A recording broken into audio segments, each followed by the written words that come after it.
Bon, faut qu'on parle.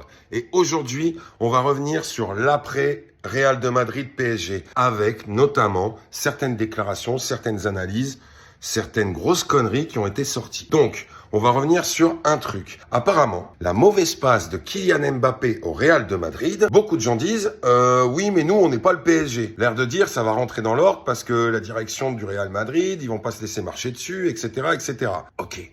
Alors vous avez vraiment un avis à géométrie variable, hein, parce que jusqu'au lendemain de votre écroulement, on était les grands méchants de l'histoire.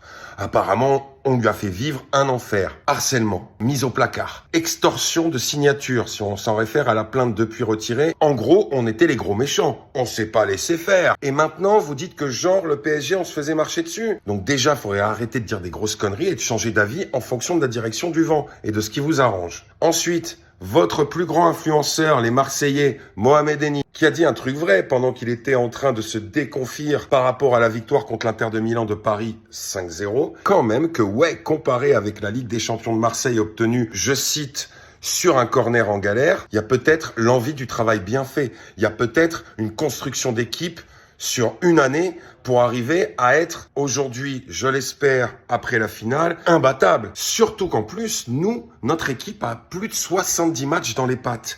C'est-à-dire plus, et nettement plus, que finalement toutes les équipes qui ont fait des grandes épopées. En tout cas, nous, on a gagné en écrasant chaque adversaire avec un nombre phénoménal de matchs joués.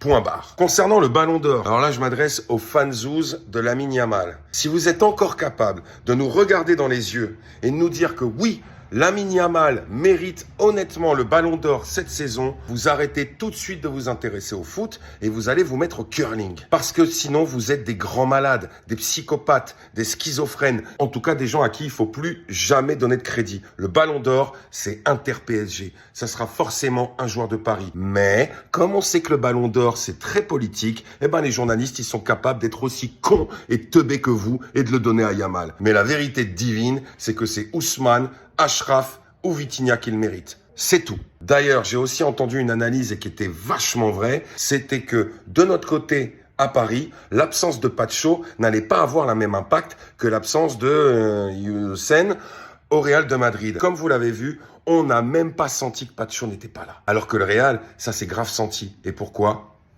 Attention, bingo, le collectif. C'est à souligner aussi et ça mérite un grand respect. Sur ce, les gens, passez un excellent week-end.